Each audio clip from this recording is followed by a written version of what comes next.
Adam et Ève ont eu 3 fils, pas seulement 2.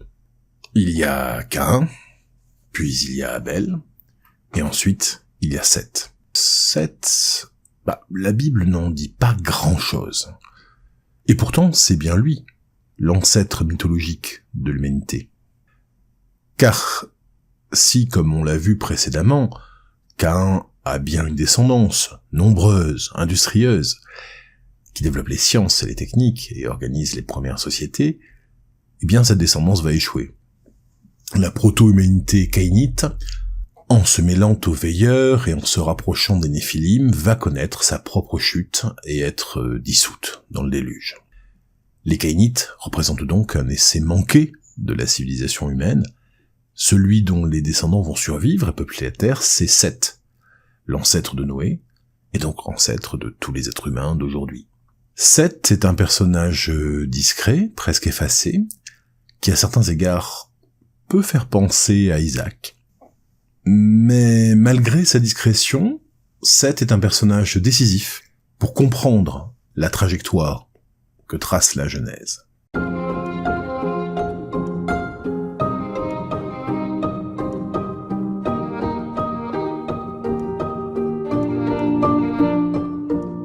On l'a déjà dit, mais il faut le redire, tant cette notion est importante.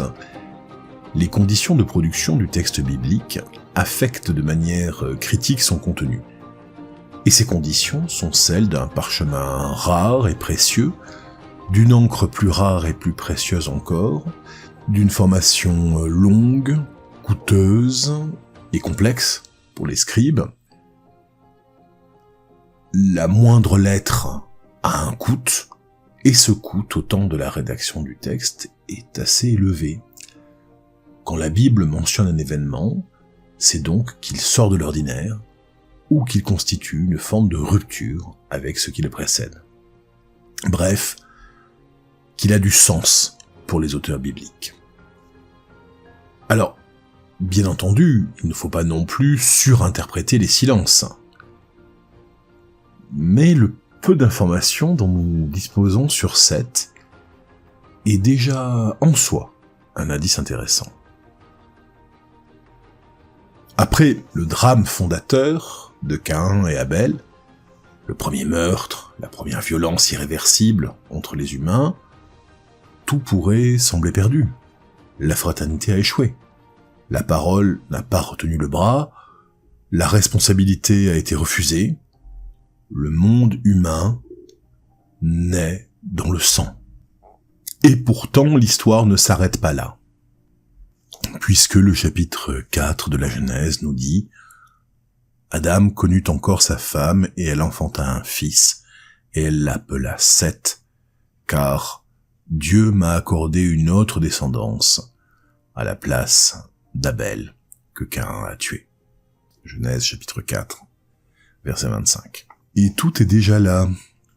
Ici, on voit une Ève qui, malgré ses défauts, malgré ses erreurs antérieures, se montre capable de changement et d'apprentissage.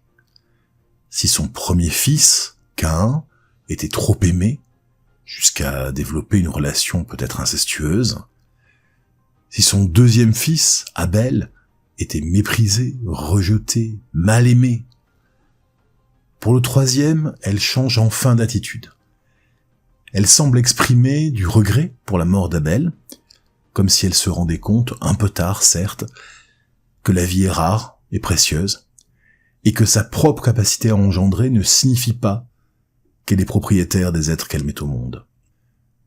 Et elle exprime également de la reconnaissance pour le fait qu'un troisième enfant lui soit donné. Sans doute réalise-t-elle que la parentalité n'est ni un super-pouvoir qui autorise à faire ce que l'on veut, ni un handicap qui nous priverait de quelque chose, mais bien une chance, un privilège. Le privilège de faire connaissance avec un être nouveau et d'être autorisé à guider ses premiers pas en ce monde. Et cela, je trouve, est très touchant, parce que on se souvient souvent d'Ève comme du premier personnage à commettre un péché. On s'en souvient beaucoup plus rarement comme du premier personnage de la Bible, à apprendre de ses fautes et à s'améliorer. Et je pense que c'est injuste, parce que pécheurs nous le sommes tous, voués à l'erreur, inappropriés dans nos jugements et nos attitudes, parfois incapables d'aimer correctement. C'est notre lot à tous. Ève n'est pas seulement la pécheresse. Ève est aussi l'être qui prouve que le changement est possible. Mais ça n'est pas tout. Ça n'est pas tout parce que la naissance de Seth est évoquée une deuxième fois, un tout petit peu plus loin, au chapitre 5, verset 3. Adam, ayant vécu 130 ans, produisit un être à son image et selon sa ressemblance, et il lui donna pour nom Seth. Comme on l'a vu, pour ce qui concerne Abel et Caïn, Adam était évacué de sa paternité par le discours, et sans doute s'était-il déjà évacué lui-même par sa propre attitude et sa propre absence.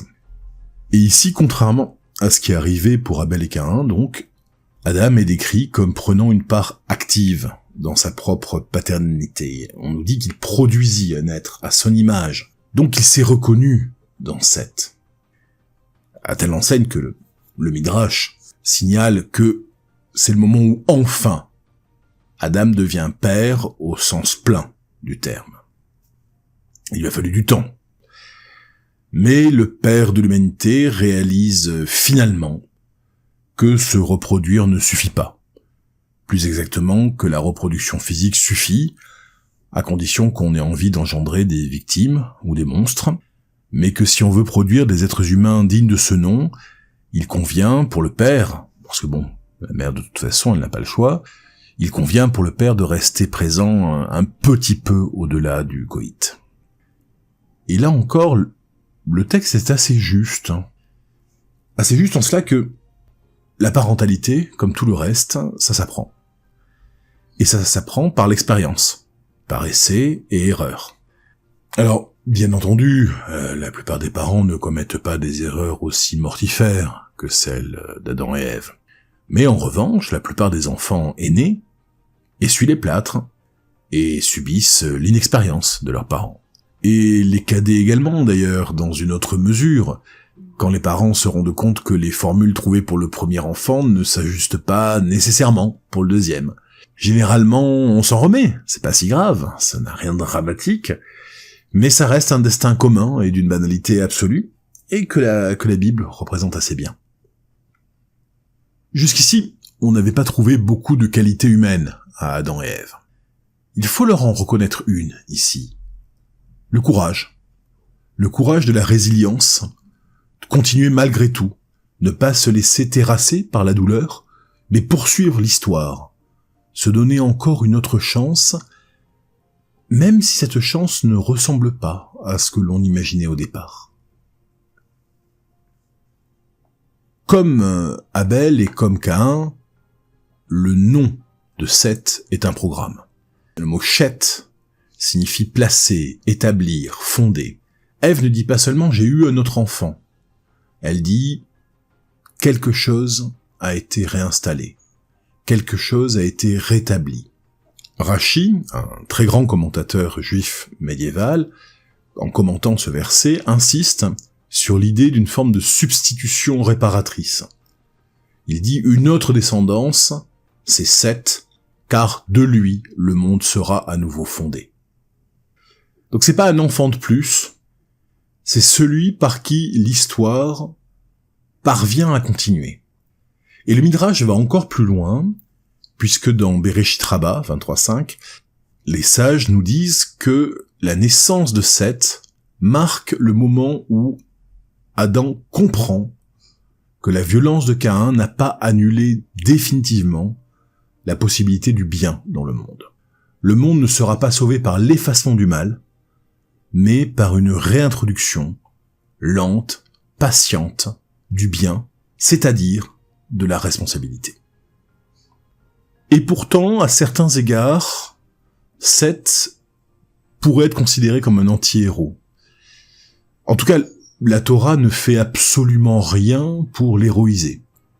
Seth ne combat pas, Seth ne légifère pas, Seth ne prophétise pas, Seth ne fonde ni ville ni empire, et pourtant, toute la suite de l'histoire mythologique biblique passe par lui. Le Zohar souligne cette discrétion. Seth y est décrit comme appartenant au registre du tikkun silencieux, de la réparation lente, par opposition à la violence spectaculaire de Caïn. À cette violence soudaine et intense, il faut répondre non pas par une tentative de réparation soudaine et intense, mais bien par la lenteur et par l'installation du bien, de la morale et de la responsabilité sur le temps long.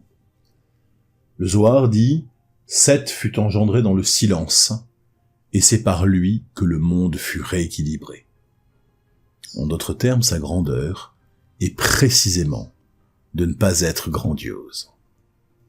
Seth va avoir une descendance. Alors, petite parenthèse, il y a toujours des gens qui se demandent « Mais comment est-ce qu'ils ont une descendance alors qu'il n'y a pas de filles ?» Si, il y a des filles. Simplement, la Torah, bien souvent, ne mentionne pas les personnages féminins s'il n'y a pas grand-chose à en dire. Comme on l'a vu, l'encre, ça coûte cher. Et dans cette société très patriarcale et très machiste qu'est la société sémitique antique, on ne va quand même pas dépenser des ressources pour parler de nana s'il n'y a pas un truc un peu intéressant à en dire. Mais la tradition mythologique juive a bien entendu imaginé une sœur conjointe de Caïn qui s'appelle Awan et une sœur conjointe de Seth qui s'appelle Asura. Ces deux femmes sont mentionnées dans le livre des Jubilés, qui est un apocryphe juif tardif, mais dont on aura l'occasion de reparler un peu plus tard. Et donc, Seth a un fils. Et la Bible nous dit, à Seth lui aussi il naquit un fils, il lui donna pour nom Énoch. Alors on commença d'invoquer le nom de l'Éternel. C'est intéressant d'associer cette naissance d'Énoch au nom de l'Éternel que l'on commence à invoquer. Pourquoi ? Parce que Énoch, c'est là encore un nom qui est lourd de sens. Ça veut dire un homme fragile, ça veut dire un mortel, ça veut dire un être vulnérable. Azuchal likro beshem Adonai. Alors on commença d'invoquer le nom de l'Éternel. Et Rashi, donc ce grand commentateur dont j'ai parlé précédemment, propose une lecture assez ambiguë de cette phrase, puisqu'il note que le verbe « uchal » peut signifier « commencer », mais il peut aussi signifier autre chose. Il nous dit « uchal » est à rapprocher de « ulin », ce qui signifie « profanation ». C'est intéressant.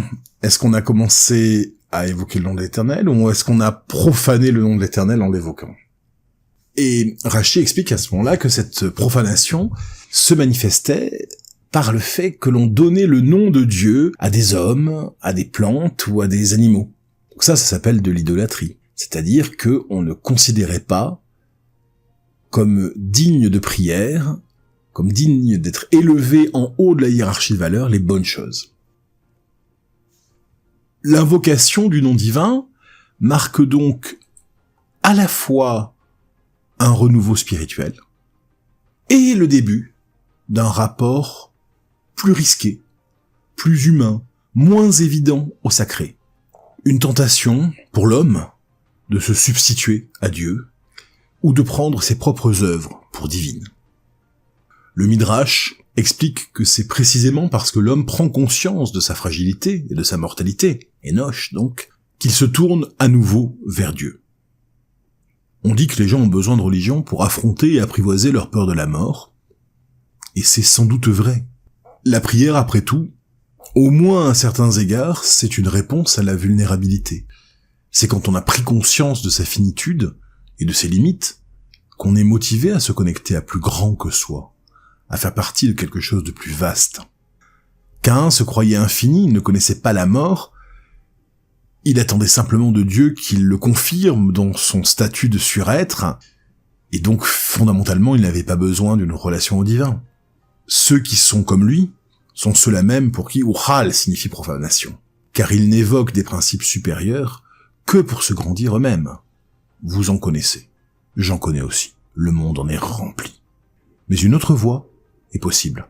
Une voie dans laquelle Uxal indique bien la possibilité d'un début, d'un renouveau, à la fois pour le monde et pour l'individu qui habite le monde. À partir de là, on voit se dessiner deux lignées et deux visions du monde très distinctes, deux voies civilisationnelles. On a la lignée de Caïn, on en a parlé dans un précédent épisode, elle invente les villes, les outils, la musique, la métallurgie. C'est une humanité brillante, mais où la puissance précède l'éthique. Et puis on a la lignée de Seth. Il n'y a pas beaucoup de faits spectaculaires, mais il y a une attention portée à la mémoire, à la filiation, à la transmission, à la relation au divin. Alors on peut aussi formuler ça autrement. La lignée de Caïn construit l'espace et la matière, celle de Seth construit le temps et l'esprit. L'une conquiert, l'autre transmet. Ce sont deux manières différentes d'habiter le monde, et deux manières nécessaires. Ce progrès technique, porté par la descendance de Caïn, n'est en aucun cas condamné. Simplement, il ne suffit pas pour créer un monde vivable. La maîtrise de ce qui nous est extérieur, de nos conditions matérielles, nous est absolument utile. Mais elle ne nous renseigne aucunement quant à notre manière d'agir.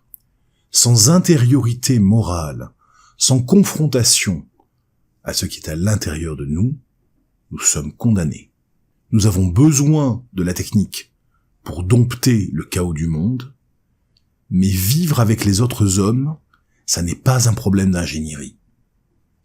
Pour en revenir à Seth, un point mérite d'être souligné. Sa naissance n'est accompagnée d'aucun miracle. Il n'y a pas de signe cosmique, il n'y a pas de voix céleste, il n'y a pas d'intervention spectaculaire, tout se joue dans la banalité. Concevoir, nommer, élever, transmettre. Et justement, c'est ça qui est important. La continuité morale, éthique et spirituelle ne passe pas par l'exceptionnel, mais bien plutôt par la répétition patiente du quotidien. Dieu se tient davantage dans les gestes répétés que dans les éclats ponctuels.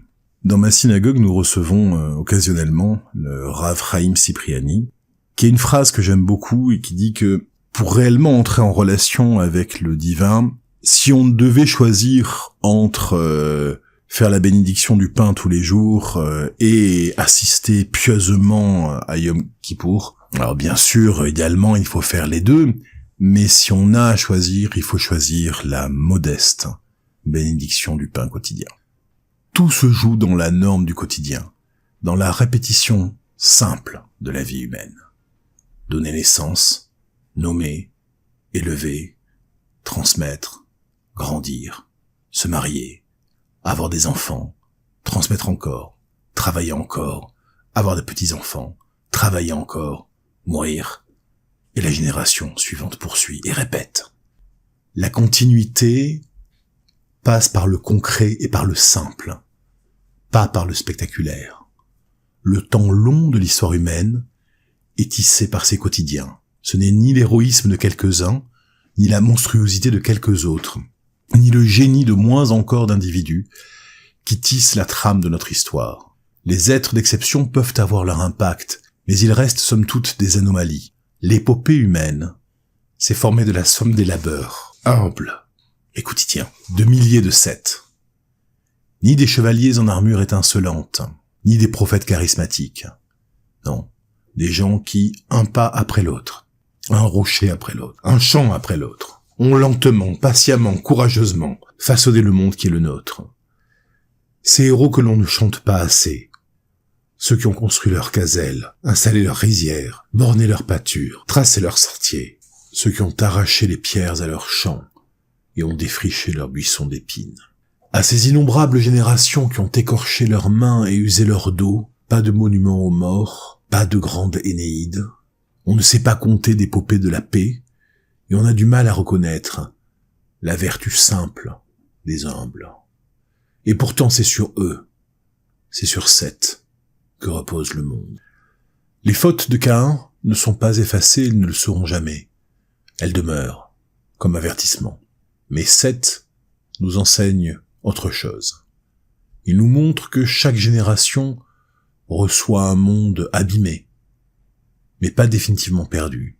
Il n'y a pas d'innocence retrouvée. Il y a une responsabilité assumée.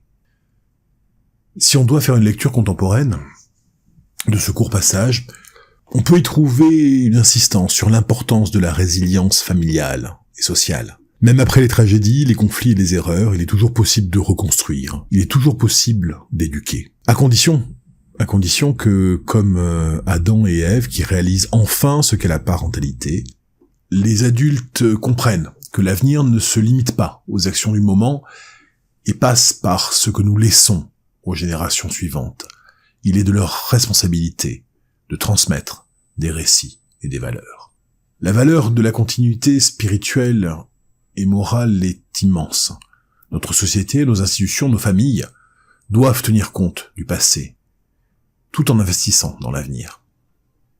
Dans l'histoire humaine, malgré le mal et la faute, la continuité, la mémoire et la responsabilité permettent de rétablir le lien avec le divin et avec autrui. Seth est le fils de cette reconstruction, celui qui nous rappelle que la vie et la morale se poursuivent de génération en génération. Seth et sa descendance n'annoncent donc pas un âge d'or, ils ouvrent des possibles. Ils indiquent que l'histoire humaine ne s'arrête pas à la faute, que la maîtrise du monde promise par une société cynique et techniste n'est pas la seule voie. Il y a encore de l'histoire, il y a encore du temps, il y a encore des possibles. Seth donc est le fils de la continuité, celui qui rappelle que le monde tient par la mémoire, par la transmission, par la responsabilité humble et le travail patiemment répété, génération après génération, comme on le dit en hébreu, Ledor, Vador.